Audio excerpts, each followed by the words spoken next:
I was ready to do the how wonderful, how marvelous again. It ended. Good evening, everyone. Certainly it's good to see all of you here this evening. Let me encourage you just for a few moments to open your Bibles to Hebrews chapter 11. We're going to take a look at that for just a few moments.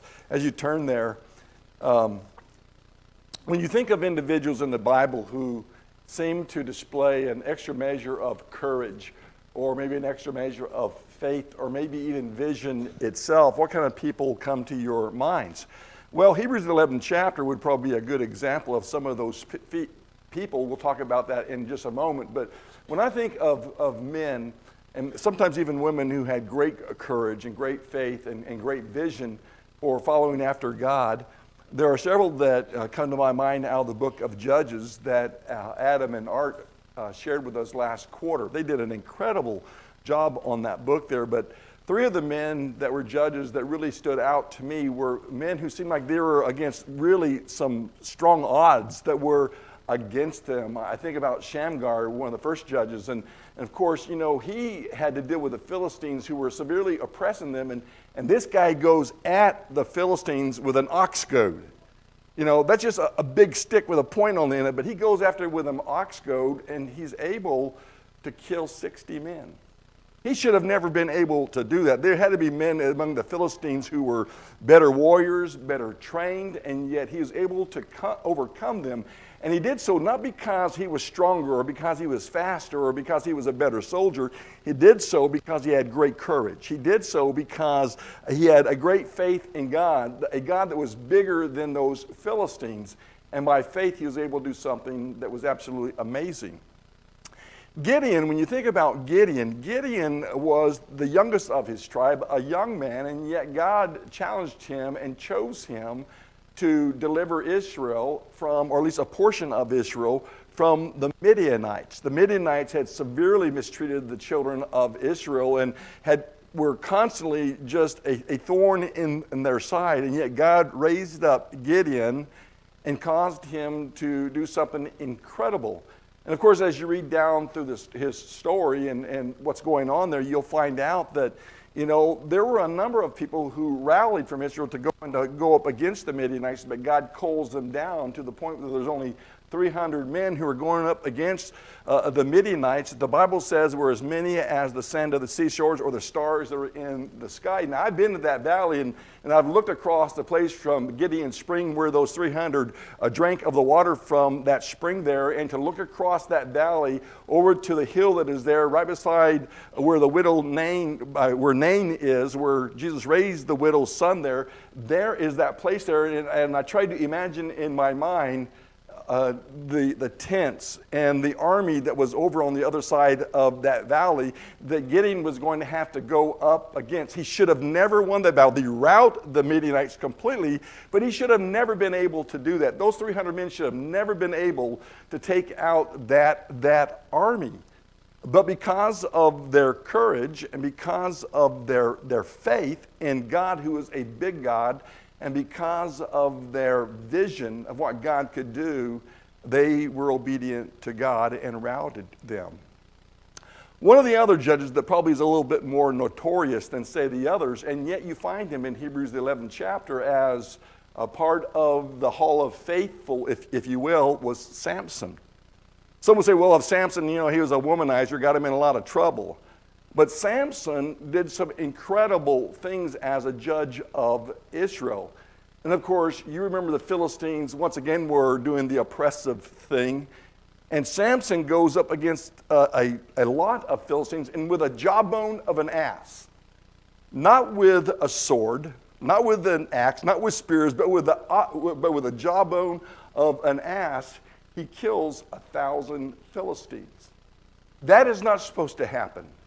That should not happen. Yes, he was a man of great strength, but more so, he was a person who believed in God and had faith in God. Obviously was a courageous individual, but he did something incredible.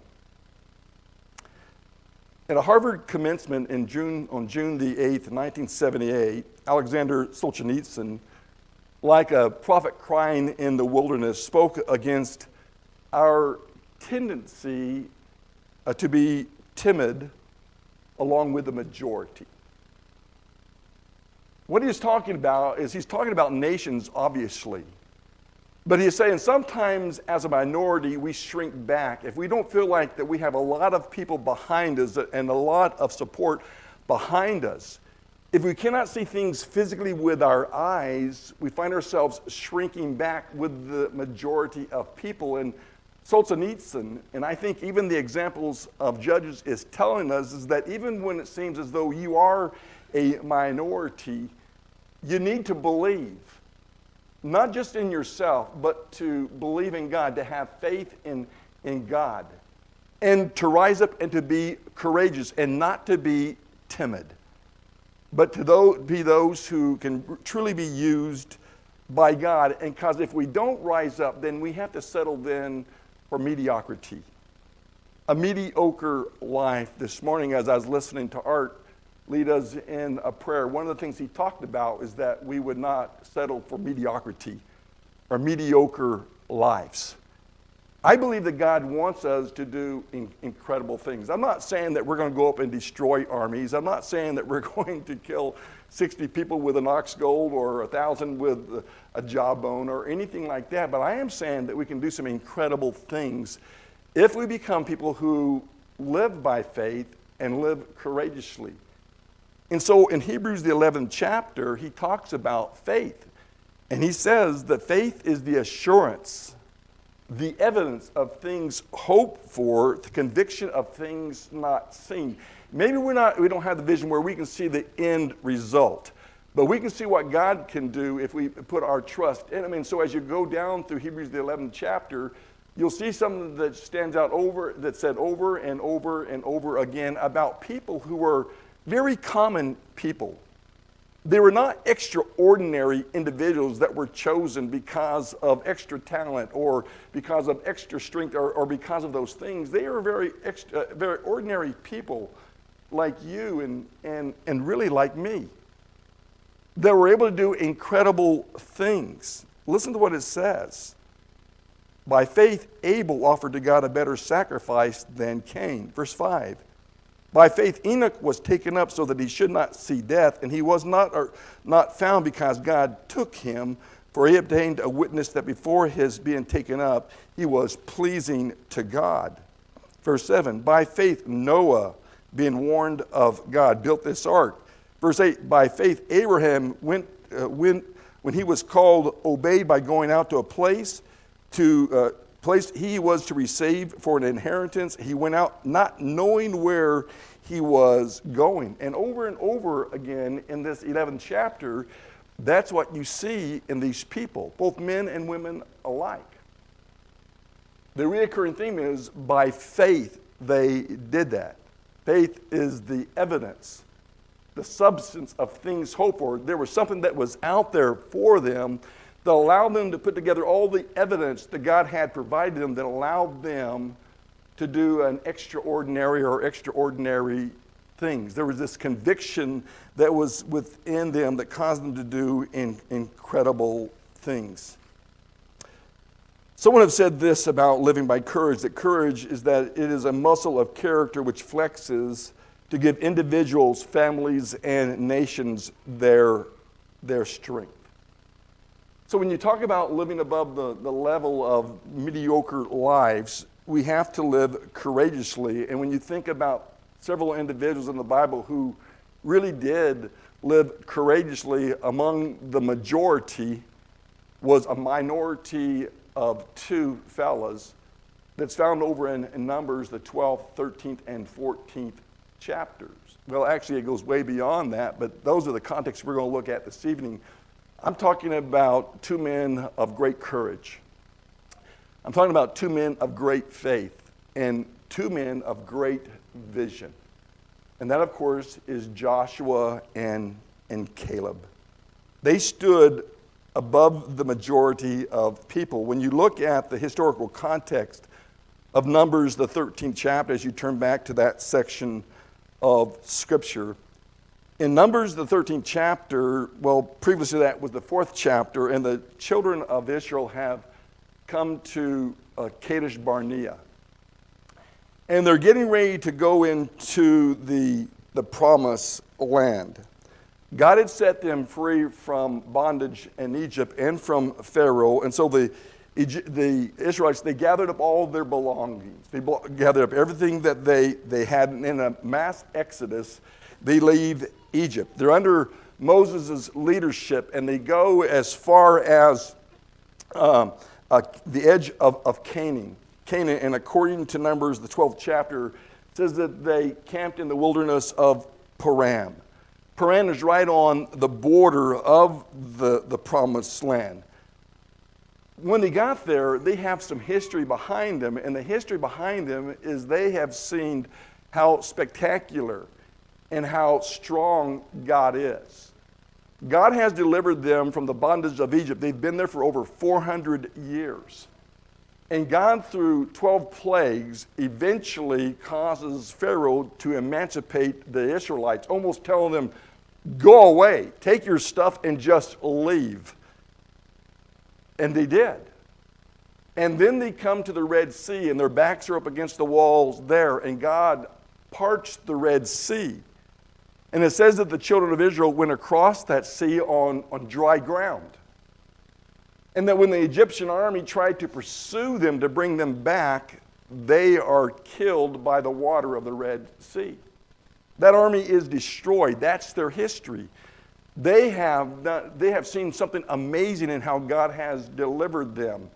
Numerous times they have been led by the day by a pillar of cloud, and by night they are being led by a pillar of fire.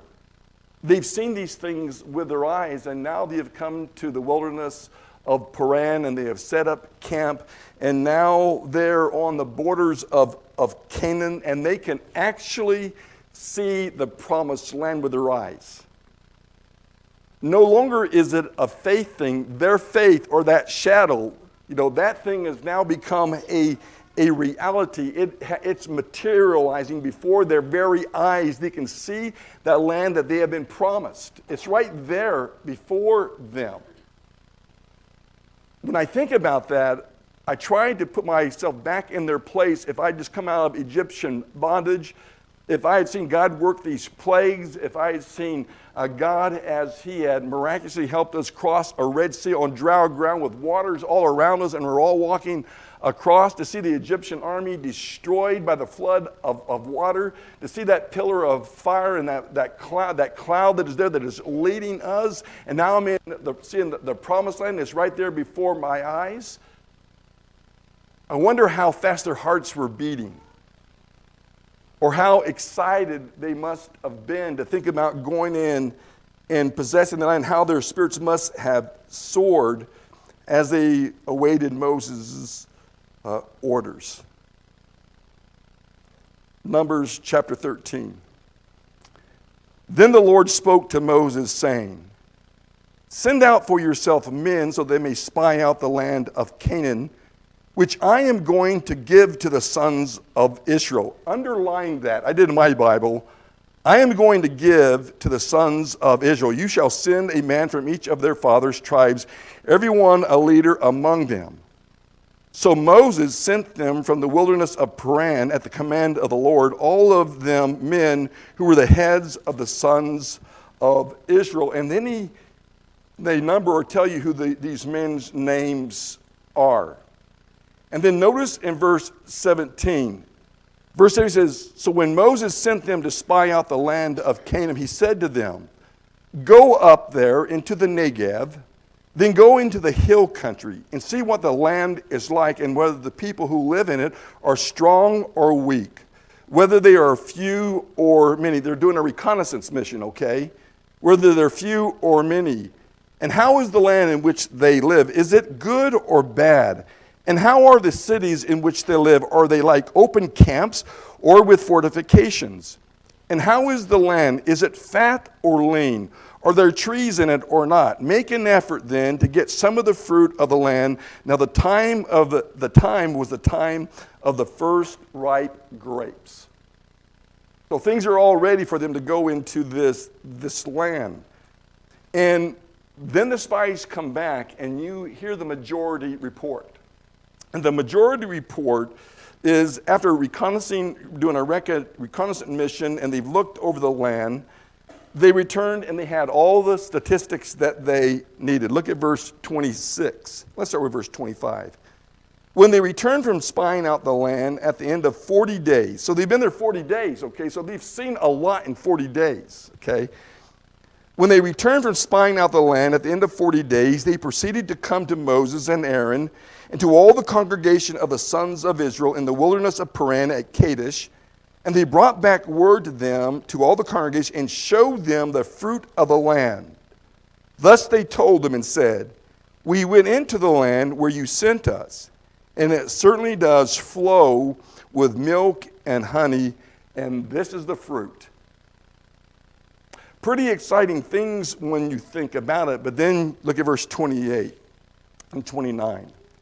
Nevertheless, the people who live in the land are strong, and the cities are fortified and very large, and moreover, we saw the descendants of the Anak there.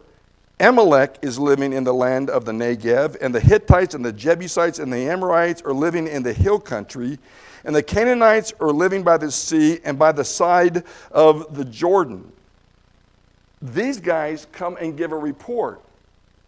The land is a great land. It's a land that's flowing with milk and honey, but also there are fortified cities.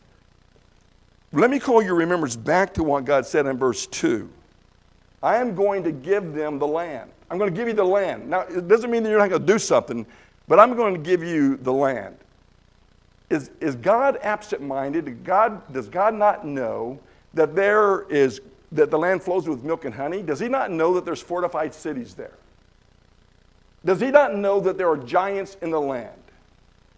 Does he not know that the Amorites and the Jebusites and the Amalekites and the Canaanites, does he not know those people are there? And the answer is God knows who's in the land. And yet he says, I'm going to give them the land. Now go look at it. And so these guys go and they look at it. And they come back as a majority with not the best report. They have a little bit of good, but then they got some bad stuff that is there. And then it says that Caleb, he quiets the people before Moses, and he said, we should by all means go up and take possession of it, for we shall surely overcome it. Caleb is courageous, wouldn't you say? Caleb has an extraordinary faith because he believes God's going to give him money. He's heard that report. And yet he says, we must by all means go up and take it. We're going to be able to do this. We have the ability to do this. And so Caleb is looking into these frightened faces, and he's looking at these frightening facts, but he believes in God. But what the majority does is they don't see it that way. And so what they do is they live by sight. Paul talked about that. It says we live by faith and not by sight. We don't measure everything by material things. We don't measure everything with a ruler stick. We don't measure everything. There are times when you step out in faith because of all the evidence you've seen in the past. You step out in faith because you know what Shamgar did. You step out in faith because you know what Gideon did. You step out in faith because you know what Samson did. You step out in faith because you know what David did to a giant that he should have never whipped in the first place, but he did it. That's what faith is. But these people, they pull out their measuring stick and they start looking at all the things that are in front of them, and their lives are faded just almost in moments to mediocrity, where they're going to settle from less than the promised land that they're looking into, a land flowing with milk and honey. Listen to what it says in verses 31 and 33. 31 through 33. But the men who had gone up with him said, we are not able to go up against the people, for they are too strong for us. And the truth is they are. But they're not too strong for God. So they gave out to the sons of Israel a bad report of the land which they had spied out, saying, The land through which we have gone, in spying it out, is a land that devours its inhabitants. And all the people whom we saw in it are men of great size. There are also, we saw the Nephilim. The sons of Anak are part of the Nephilim. And we became like grasshoppers in our own sight, and so we were in their sight. So what's the reaction of the majority report? Well, the reaction of the majority report is that grasshoppers versus giants, what's the prediction? The grasshoppers are going to get squished. The grasshoppers are going to get trampled down if they walk into this. If we make our choices by sizing up the competition or the shoe sizes, those things always win. Likewise, the people's reaction to the report was, it was predictably bleak. Look at chapter 14, verses 1 through 4. Then the congregation lifted up their voices and cried, and the people wept that night. I mean, they wanted to go into the promised land. But they've got 10 guys that are telling them, you better not, because if we do, we're going to get nailed. We're going to get creamed if we go over there. Well, that's my vernacular, but it all amounts to the same thing. And all the sons of Israel grumbled against Moses and Aaron, and the whole congregation said to them, would that we had died in the land of Egypt, really? Or would that we have died in this wilderness? And why is the Lord bringing us into this land to fall by the sword? Our wives and our little ones will become plunder. Would it not be better for us to return to Egypt? So they said to one another, let us appoint a leader and return to Egypt. So majority wins, right?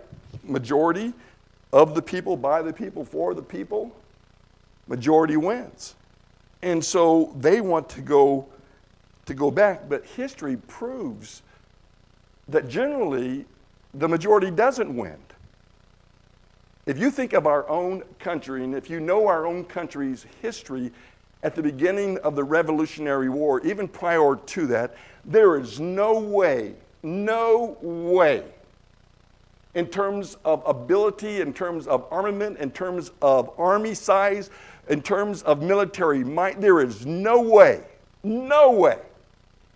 that America should be the country it is today. The British should have cleaned our clocks. But maybe there's more to it than just that. And so there was a minority, the majority of Americans, or people living in the Americas at that time, they didn't want to fight that war.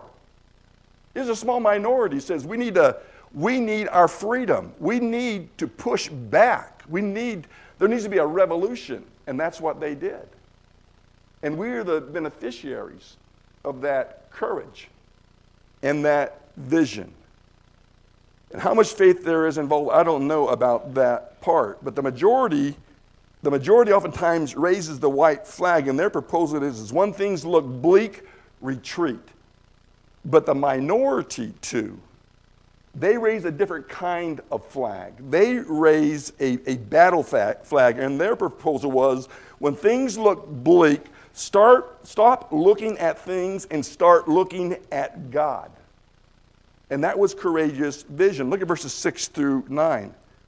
And Joshua the son of Nun and Caleb the son of Jephunneh, of those who had spied out the land, tore their clothes, and they spoke to all the congregation of the sons of Israel, saying, the land which we passed through to spy out is an exceedingly good land. If the Lord is pleased with us, then he will bring us into this land and give it to us, a land which flows with milk and honey. Only do not rebel against the Lord, and do not fear the people of the land, for they shall be our prey. Their protection has been removed from them, and the Lord is with us. Do not fear them. But all the congregation said, to stone them with stones. Then the glory of the Lord appeared in the tent of the meeting, and to all the sons of Israel. And the Lord said to Moses, how long will this people spurn me? How long will they not believe in me, despite the signs which I have performed in their midst? God was not happy with them. And of course, they didn't enter into the promised land for 40 years, and they wandered in the wilderness for 40 years because of their lack of faith. and their lack of courage and their lack of vision. And not a single person entered into the promised land except for 2. And the rest laid in graves of that generation. 2 men of great faith. So living by faith and vision is so important when we think about what we are going to do as individual Christians, and maybe even as a congregation. I read a story about a man who visited France, and while he was there, they were building this giant cathedral. Stonemasons were there, and so the man had a question, and his question was simple. He asked 3 different men, "What are you doing?" And one man he asked, "What are you doing?" The man says, "I'm cutting stones." To the second man he says, "What are you doing?" He says, "I'm cutting stones for 7 francs a day." And to the third man he says, "What are you doing?" He said, "I'm cutting stones to build a great cathedral." That's a whole lot different, isn't it? When you see a mission, when you're seeing you're building something great, you can put your hand so much more readily to the work. Well, we know the outcome of the story and what happened there. And sometimes, if we're not careful as Christians living now in the 21st century, we can look back and smugly look at those people and say, why didn't they just go into the land? What a bunch of cowards. Where was their faith? Where was their vision? Where was their courage? You know, didn't they see the 12 plagues? Didn't they walk through the Red Sea and didn't even get wet a little bit? Didn't they see an army destroyed? Didn't they see this found in a pillar of fire? Didn't they see all that stuff? Didn't they see that? And my answer to that is have we not seen it all? We do so by faith, but have we not seen it all? And 1,000 times more than any of those children of Israel ever saw before they went into the promised land. So when I think about going into the promised land, whatever that is for us as a congregation, why would we sell God short? Is God not bigger than us? Is he not bigger than my talents? Is he not bigger than my abilities? Is he not bigger than my strength? Is he not bigger than my paycheck or my bank account? Is he not bigger than those things? And the answer to that is, church, is absolutely. God is a big God.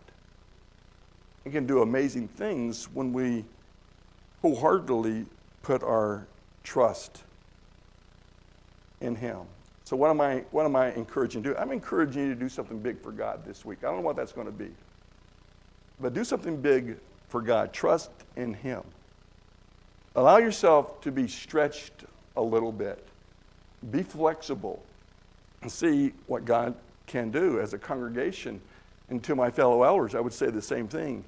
Let's dream big. Let's think big as